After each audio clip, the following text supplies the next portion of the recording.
Well, the situation here has been quite dramatic. The army says that it is in control of the situation. They've stormed the national broadcaster and other key government institutions and buildings. But they say this is not a military takeover. It is not a coup. It is just an operation to rid the ruling party of criminal elements whom it accuses of enriching themselves at the expense of ordinary Zimbabweans. It says it's had to take this drastic action to pacify a situation that could have degenerated into violence and unrest. And so it is stepping in to take these measures and address those issues.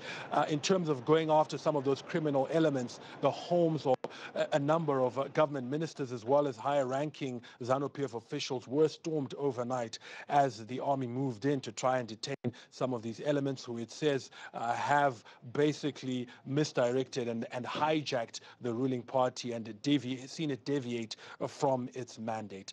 The situation on the ground has pretty much been business as usual. Harare not as busy as it normally would be, but certainly for those who did come out, it was business as usual. Banks were open, shops were open, people were going about their usual business.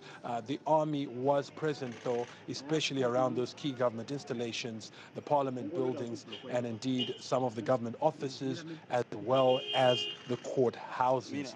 Now, the region has called for a resolution, a peaceful resolution in line with the statutes and guidelines that it has come up with in terms of, transition, constitutional transition of power, and that is something that the region is calling for. And indeed, these envoys are here to ensure that that indeed happens. We await to see what the next course of action will be, when the army intends to end this operation, which it says is temporary, when it will restore the normalcy that it says it will restore once its job is done, and what that normalcy will be at the end of this all. Farai Mwakutuya, CGTN, Harare.